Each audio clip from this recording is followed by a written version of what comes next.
Yeah, 935 Kday, 90s hip hop back in the day. Noah Ayala. This next guest we have now, we've been looking high and low. There was a time this man literally changed the game, and overnight everyone was biting this man's style, stealing his wave, if you will. Everybody, give it up for Mike Jones. Hey, how y'all doing? How y'all doing, baby? What up, Mike Jones? Man, how you been, man? How you doing, man? I've been doing good, man. I guess the elephant in the room, the first question is, where have you been? You know, it's crazy. You know, that's the name of the album, Where's Mike Jones? So it's only right I answer all those questions, you know what I'm saying, and really get more in detail to it. But I think when I came out in the beginning, a lot of people want to know who is Mike Jones. So it was only right for me to call it Who Is.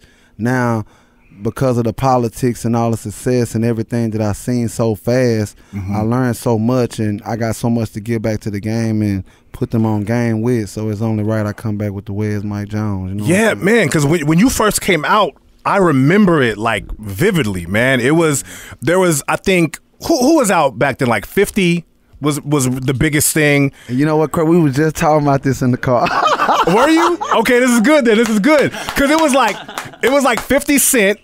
He ran hip hop back then. Then all of a sudden, we start hearing these Swisher House cats. Real talk. And the one that really blasted it off was you. Man, and then the Chopped and Screwed came in, the low tempo beats came in. What was that like during that time, man? Man, like, it's crazy. Like I was telling them, like when we was coming out, like, you know, we was in the era where we really had to grind from the trunk, independent. You know what I'm saying? And like, even like a 50, he was in a bigger city. He was in New York, yeah. He was in a bigger city, but he still had to grind. It's not taken away from his grind. He still had to get out there and get it. But he was in a bigger city that more labels was at, more awareness. So when he was popping, it was bigger. And we still seen him do it from an independent front.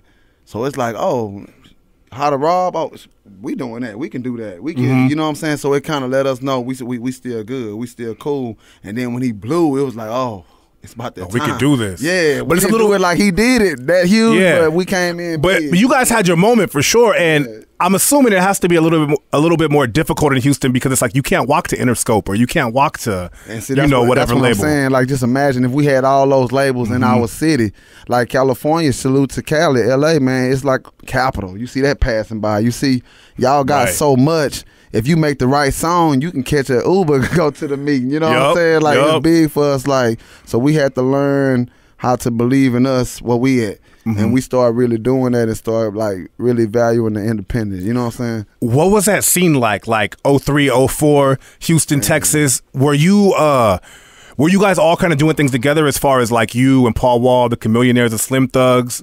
I mean, everybody was doing their own thing. It's like right now, everybody doing their own thing, but we would come together and do a song or two here or a song or two here.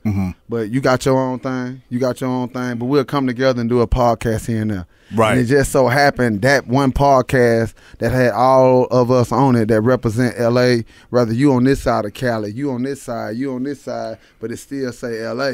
And everybody grabbed that one, and that's the one everybody identify us with. So every time they see me, what Paul, what Slim, or every time they see them, what Mike, well, you know what I'm saying? Because that's how y'all came to see us, you know. But everybody in the 03, 04 era, they been knew we was separated. They been knew we was individually self-made grinders and doing our own thing. Slim booked over here, Mike booked over here, Paul over here, Cam over here, Flip over here. It just was so much going on. I forgot about Flip. Yeah, Flip had some songs too, man. Flip. We can't forget about real legends in the city that's independently doing it. You know what I'm saying? And there was a lot of other people too that was boom, boom, boom. So everybody was shining, you know what I'm saying? And then when we seen a 50 Cent do it, we knew he was doing it from the mixtapes, and then we knew he had Eminem, it was Dre, but he still was jamming and he still had to grind. So it's like, hey, that's the next level, y'all. That's how we gotta, you know, we doing it, but we ain't doing it until we do it like that. You know what I'm saying? So we had to get it on the screen, and 05 was when I think they finally felt what we was trying to do for the longest and trying to rep for the longest. And that's when I was just really like, okay, now that I'm on this scene and now that I'm finally here, I'm not just gonna say, I just want to pop a bottle. I ain't want to just do no stupid shit. I want to really leave people with a message that they can still remember. And that's why people still mess with me to this day. Because back then, songs like Flossing was songs that people still can hold on to. You know what I'm saying? And I feel like, where did that marketing come from? Like the Who is Mike Jones, the phone number. Because till this day, I was like, I got Mike Jones coming in. And then what does everybody say? Who? I mean, honestly, a part of it came from just rejection. You know what I'm saying? Like, it ain't like I can give you a 1, 2, 3 of how, like, here's how to do it. Like, right. I mean, for one, I go to a DJ, hey, how you doing, man? My name Mike Jones. Who? Like, who? I'm like, Mike Jones, bro. I'm trying to get you to check out my music. Who? I'm like, Mike Jones, man. I mean, like, you acting like you a Biggie or something. Nah, bro, I'm just saying I'm Mike Jones. Who? So you being funny with me. Right. And at that time, wasn't nobody saying, like, how did you do it? How did you come up with the Mike Jones? Who? Like, wasn't nobody giving a fuck at that time. It was just everybody making fun of me. So only person I had was my grandmother as my support system, RIP, she gone now. So I come home hot, pissed off sometimes. And I'm like, damn, you know what I'm saying? I don't know why they don't see what I'm seeing or feel what I'm feeling, you know? Right. And she was like, don't worry about that. You know what happened? You know, and I tell her, and she be like, don't worry about that. You know, just throw it back in their face.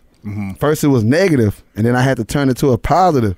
So they saying, who? I'm saying Mike Jones. They being funny. Now I'm finna throw it in their face. So I kept saying it, kept saying it. And now it's a brand. It's a household name. You know what I'm saying? And let me tell you how I knew you were cracking back in the day, all right? And don't be mad at me, all right? 100, because 100. back in the day, you might have wanted to whip my ass for this, right? 100, all right, but now it's 2018, so we can talk about this.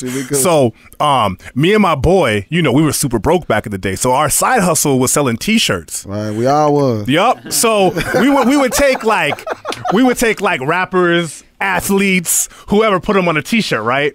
And we sold a couple with like Jordan on there. Sorry, Jordan. You know, some Kanye shirts. Whoever was cracking back then. Right.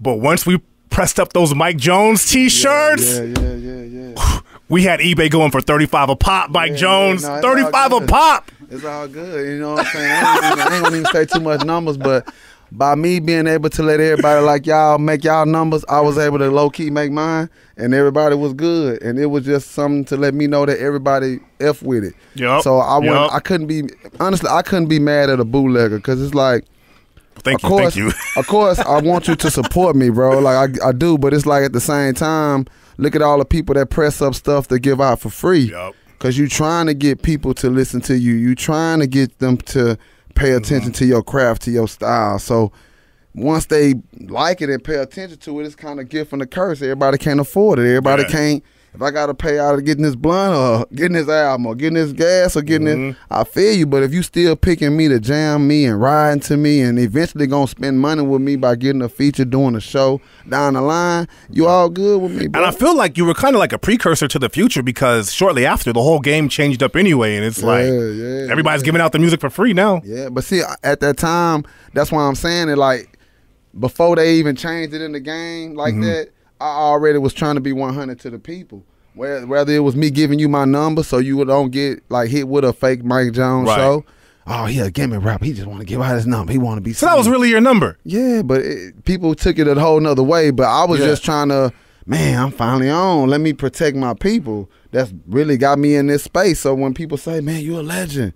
Thank you, because y'all got me here. And you put the whole city on the map, to be honest. I mean, I know UGK and stuff like that, but I mean, see, and that's the thing. See, like, when I was coming up, it wasn't no ego in me to show love to UGK. Right. It wasn't no ego in me to show love to Face. Like, man, Face, Bun B. Like, it wasn't no ego to me. But in this era, when I came up, when I started blowing up, when I started out the park doing it, people couldn't do that. You see what I'm saying? Yeah. So it was like, you know what I'm saying? So how'd you have to navigate? Like, was it harder to come out of it, or you just didn't care? Like, you just pressed on? Yeah, I kept pressing on, but just peeping it. And it's like disappointing. It's like if you from Inglewood and he from Hollywood and y'all been cool for the longest, but you realize only because I'm famous, only because they picking me to get booked, and now I got to get word that the homie from Inglewood feel away. Okay, I'm going to keep pushing. You might have kids, you might not, but you ain't going to stop it, but it's just disappointing. You know what I'm saying? So what happened to the 281-330-8004? Does that number still work? I mean, not now, but when it was working, like, I was really giving the number out to the fans so they would never have to get booked to a fake Mike Jones show.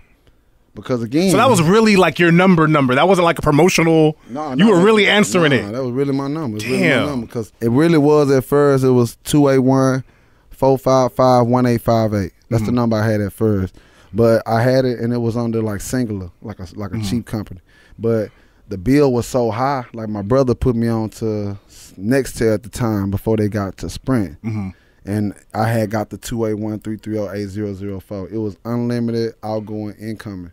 So it was no reason why I couldn't still pay my phone bill. Right. My phone bill now is high. But the companies was like, it's too much traffic coming to that phone. You gotta understand this. This another thing you gotta understand. This another thing you gotta understand. Like them big companies like Sprint and all them, when stuff comes to your phone, they have to pay like 50 cents for every income that comes to your phone. I didn't know that. But, so you're taking money from them. But it's not really a big deal if you paying a $200 phone bill. Right. And we paying 50 cents for every time that's coming to your phone. It's not really too much. But when you got Mike Jones got 40,000 calls a day coming in, we coming out too much money to even keep this here going, even though he on a $200 a month plan. How many calls would you get like in a day, I guess? 40,000, 50,000 a day. Woo! Yeah. Like I can show you YouTube links where people calling on top of calling. And then I'm assuming once you answer a call, the other lines ring in as soon as. I don't know where it's from, but it was just, to me, that's love. Yeah. I created something that's jumping. And people still know the phone number till this day. Yeah, man. All right, so this is my other question, Mike Jones. Yeah.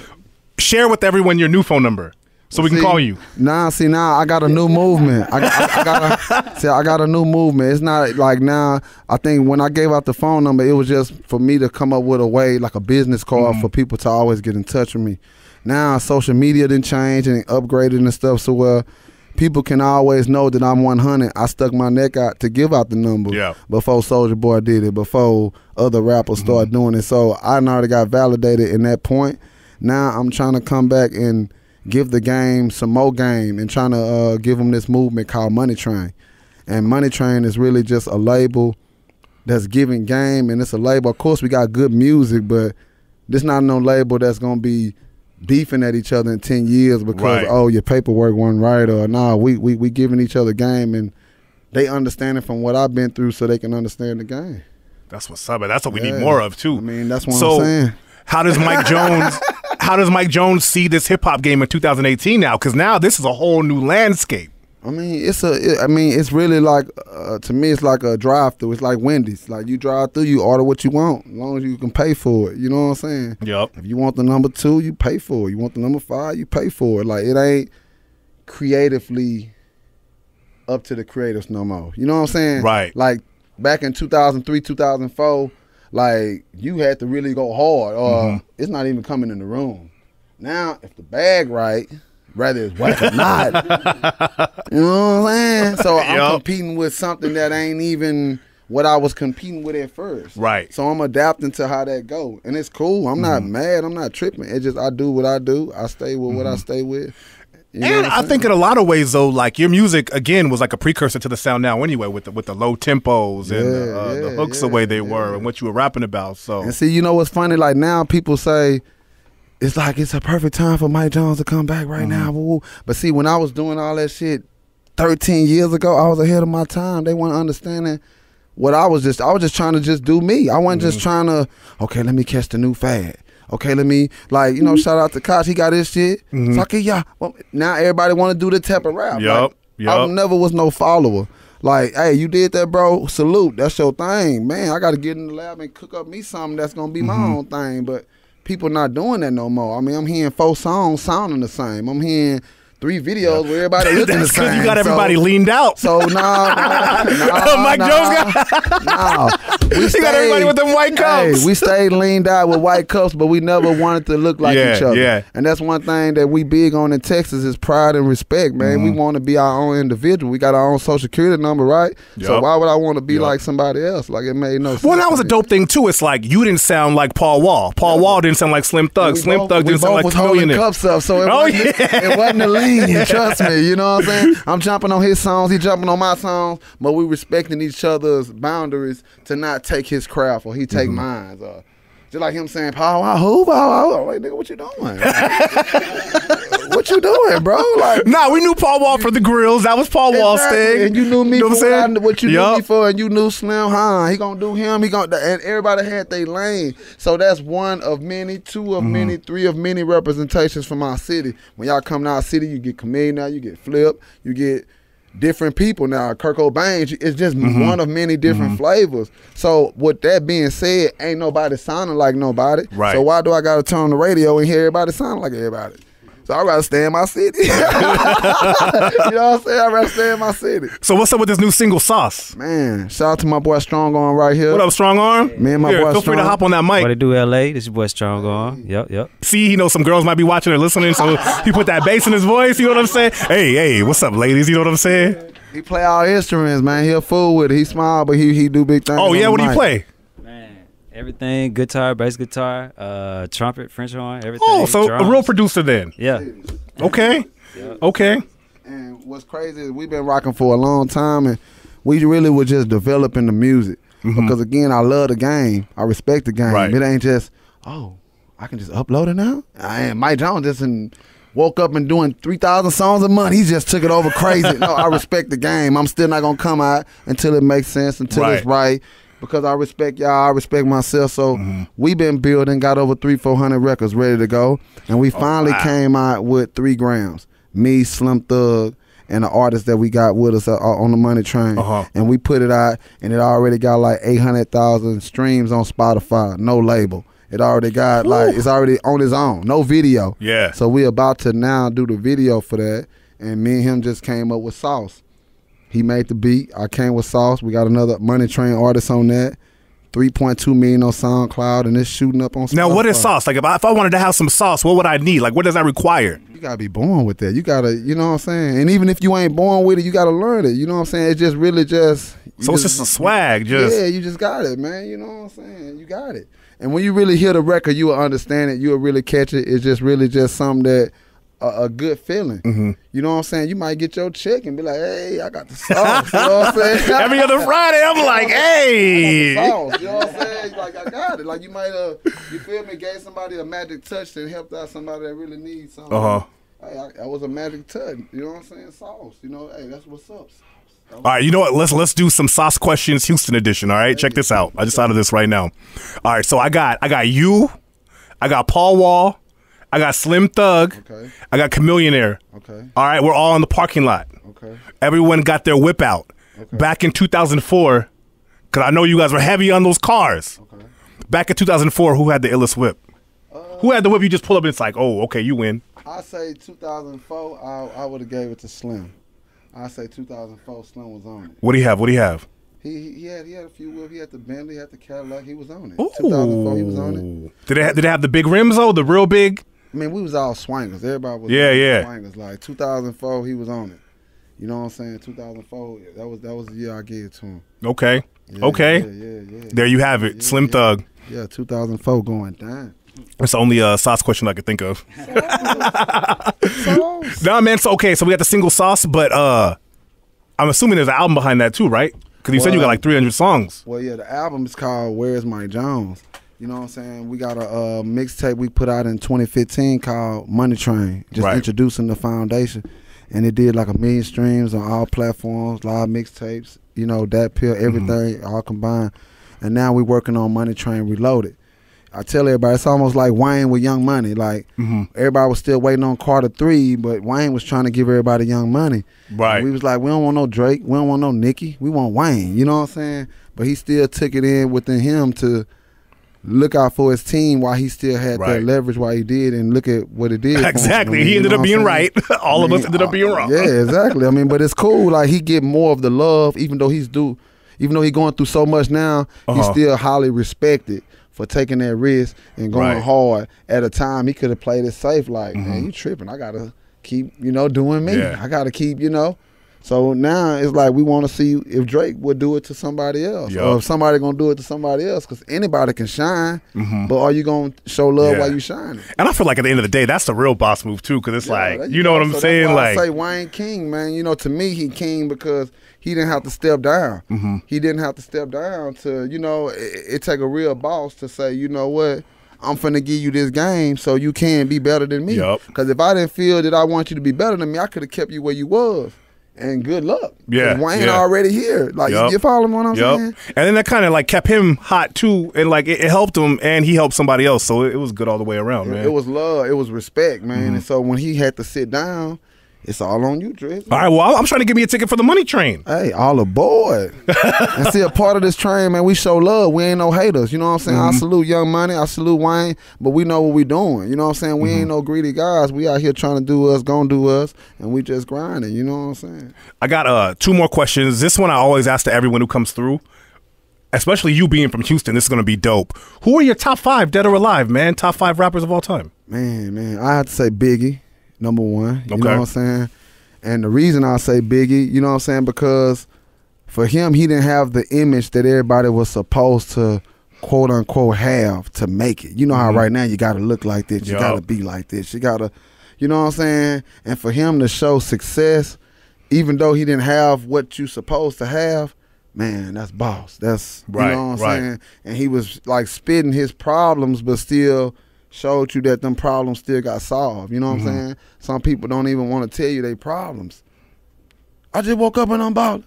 But you might just got kicked out. You know what I'm saying? We don't even know what's going on with you, because every time you show us, you know, but you got some artists you got to respect because they opened up and let you feel their pain. So when they rise and get successful, you happy for them because you know a part of them, if that makes sense. Nah, totally makes sense. Yeah. So that's just how I look at it. That's just how I do it. Everything me and Strong do, we just try to be organic with it.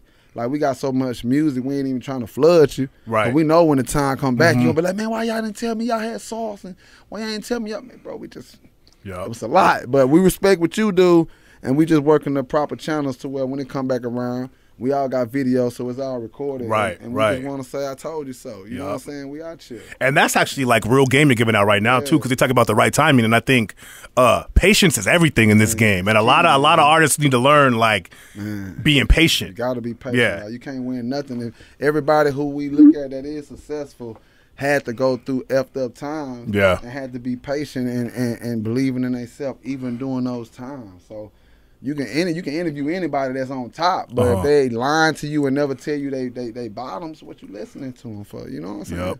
All right, this is my last question, and I think if I read correctly, you guys have obviously squashed things, but just kind of the way you left and came back, I wanted to get an understanding of what happened with Chamillionaire, because he dropped that song back in the day, and it seemed like he just kind of came out of nowhere and kind of went at you, and then we never really heard anything about it though. I mean, see, again, like, when I blew up to be at the level I was, and when that came to me, it was all unexpected. And really, before I really just, it's like, you might have cousins, right? And y'all really might not get along, but it's like you ain't gonna show the people across the street that y'all going at it. You see what I'm saying? It's like I didn't want to just go public and be like, F him, we beefing. Damn, them niggas can't even keep it together down there. You know what I'm saying? Even if we is beefing low key at the highs, when we get on TV, H-Town, LA Bond.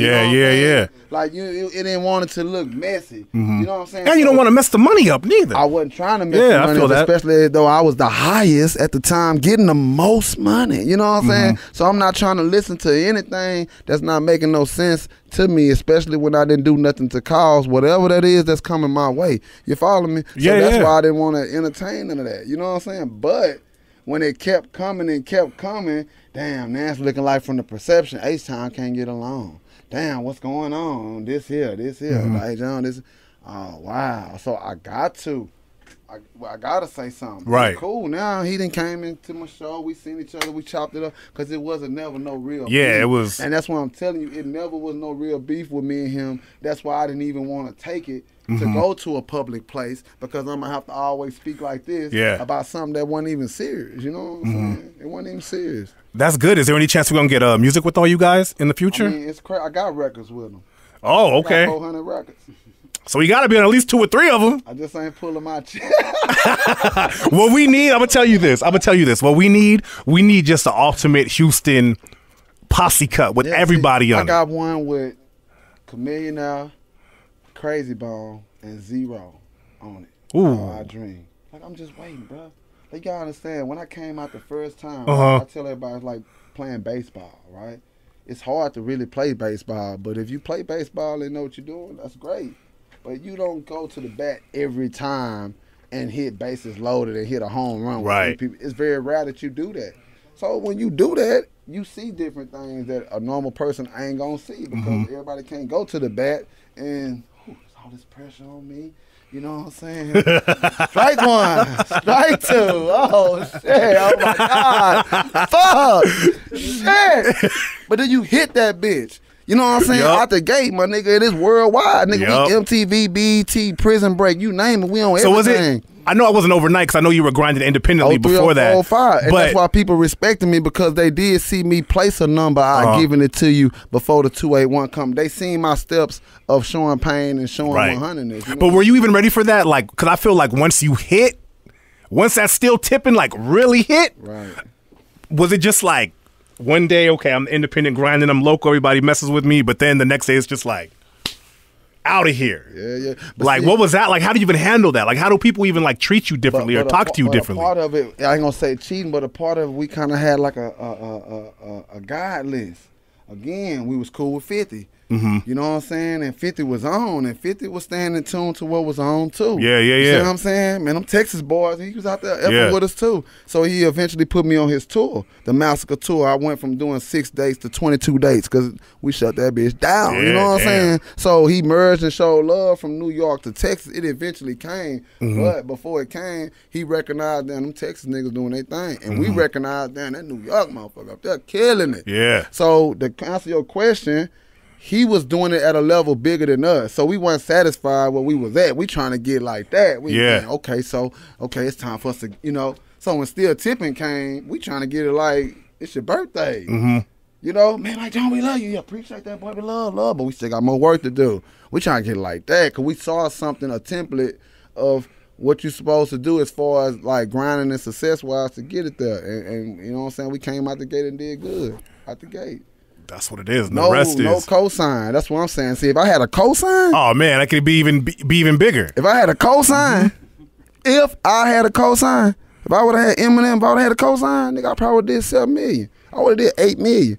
Man, people don't even know what that feels like to sell that many albums no more, out man. The gate, bro. No help, though. Out the gate, no help. First time. Hey, who is this fat dude? Who is this fat chubby dude? And then I remember on his belly. You know what I'm saying? Still sell 3 Mike million, Jones was chubby back in the day. Real chubby, man. And then he went away for a little bit, and then I forget. I think it was a Cuddy Buddy video. I forget what video it was.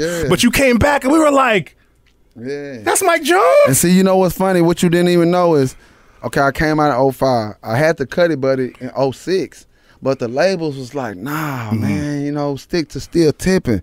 Stick to back then. Stick to, back then they didn't want me. Stick to that, you know what I'm saying? I'm like, yeah, I can do that, but I also can write. And I went through turbulence that y'all don't even see, you know what I'm saying? So since I blew up and got LeBron James looks and numbers and success and fame, I also got to deal with the politics of, damn, why I can't just put out a song like Drake now and put out a female record and then take off? Because they wasn't ready for the female stuff at that moment. Now he makes it look so easy, but during them times, them labels weren't having. And now I feel like artists have a lot more freedom. They take for granted now that artists didn't have back in the day. I wouldn't say they taking it for granted. It's just that they didn't know what others didn't have. Right. It's like you having a remote control. Oh, damn, I got the remote. Let me turn the TV. Hey, boy, you didn't know people before you didn't have a remote. They had to get up, change the channel. What you telling me that for, bro? I mean, they didn't know. Yeah. You see what I'm saying? Some people just don't know. They just wake up, I got the remote. I'm trying to find my station. I'm trying to get it. You know what I'm saying? And that's just what it is. So I understand that. Man, this has been a dope conversation, man. Like, I just feel like there's so much, like, I like hearing the stories of just the rappers that come up from, like, outside of I call them the 2 major cities of New York, LA, because I just feel like there's so much more, like, love there for the music because you had to try that much harder to get on, you know? So we showed the world that we blew up from the independent standpoint first. And that's why the South is so big on independence, because it's like we all we got. We all we got. Then eventually we got a Southwest wholesale and then your in-grooves, but it was years and years before that came. Like UGK already was surfaced. Yeah. And then Jive came down there and got them. But then after that, Ghetto Boys. And then after that, I can't tell you no, and I can't tell you nobody before Ghetto Boys. And that's what I'm trying to get to. So it's like it was just a void. Yeah. You see what I'm saying? So now when it finally came back to, you know what, hey, y'all, I know you busy. I know you busy. I know you busy. But let's just come together and just do something and just represent the city. You know what I'm saying? We ain't got to be together 24/7 like sardines. Yeah. But, hey, we fuck with each other. Let's just put it together. And we put it together. And we did the video in 2004. It was out a whole year. We knew it was a hood hit, region hit. But when the labels came on it, that's when it became a national. Yeah. You see what I'm saying? Yup. I remember it, man. I remember it. Yeah, that's when it was huge. Really remember it. That's when I knew the power of what the labels really can do. Yep. You know and you had the whole game switching up their style. Whole game. Jermaine Dupri was just here. I remember when Grills came out, though. Jermaine, you wasn't rapping like that before Grills. You wasn't rapping over beats like that before Grills. Like we changed it for that moment, and we changed it and made people have to. I ain't saying that to do what we do, but just acknowledge us, bro. Yeah. Acknowledge that, hey, we do mean something. We ain't saying that we Cali. We ain't saying we New York. We know y'all the two biggest in the United States. We understand that. And we respect that. But at the same time, man, hey, we doing something down here too. Yep. And you guys made such a big splash with it, though. It's sad. Even, from the West Coast to the East Coast down south, we all had to take a piece of that. Yeah. To be in the game back then. And it was because it was so undeniable. Yeah. And we weren't even tripping when y'all did it, because we were just so happy to finally get acknowledged and discovered, because we been knew y'all was the OGs and New York was the OGs, but a lot of people just really didn't take the South serious off what we can do. I think really when Juvenile really came with that you the one with the NUT, that's when it's okay, who that is? Juvie? And that's when the South started really opening up. Shout out to Juvenile and Cash Money. That's when the South really started coming. And then Wayne, and then, the South, Louisiana, No Limit. And then you start really seeing the South start having a stable stand-up. And then everybody else who from different places had to come and respect what was going on the side. You know what I'm saying? Well, hey, Mike Jones, it's good to have you back at the game, man. Like it's always, man. I appreciate you, man. It's always love. Anytime you got to use our platform for something, feel free to come through, man. I just want everybody to make sure y'all go on Google or go on YouTube and just type in Mike Jones sauce. Get that sauce, man. Get that sauce, man. Once you get that sauce, you're gonna be able to drip. You're gonna be able to do it the right way. You can type in Mike Jones 3 grams. You know what I'm saying? That means something like after a long day, you gotta pat yourself on the back. Roll up 3 grams, baby. Spark up. See, now you speaking my language, Mike Jones. I already got the record for you. I got the record. Now you speaking my language. I got the record for you, baby. 3 grams. You know what I'm saying? What I'm talking about. All right, hold on. My last question. When we rolling up 3 grams, we doing the Swisher, we doing the backwood, or we doing the paper? Swisher. Oh, see, this is why I fuck with Mike Jones. Oh, hey. There we go. The song say 3 grams, I'm a Swisher, nigga. Went from being broke to being a rich nigga. I said 3 grams, I'm a Swisher, nigga. Went from being broke to being a rich nigga. From the bottom to the top. That's what it is. You know what I'm saying? And on that note, Mike Jones, Sauce, the single available everywhere. Strong Get that. on the it's your boy Noah Ayala, 935 Kday. Peace.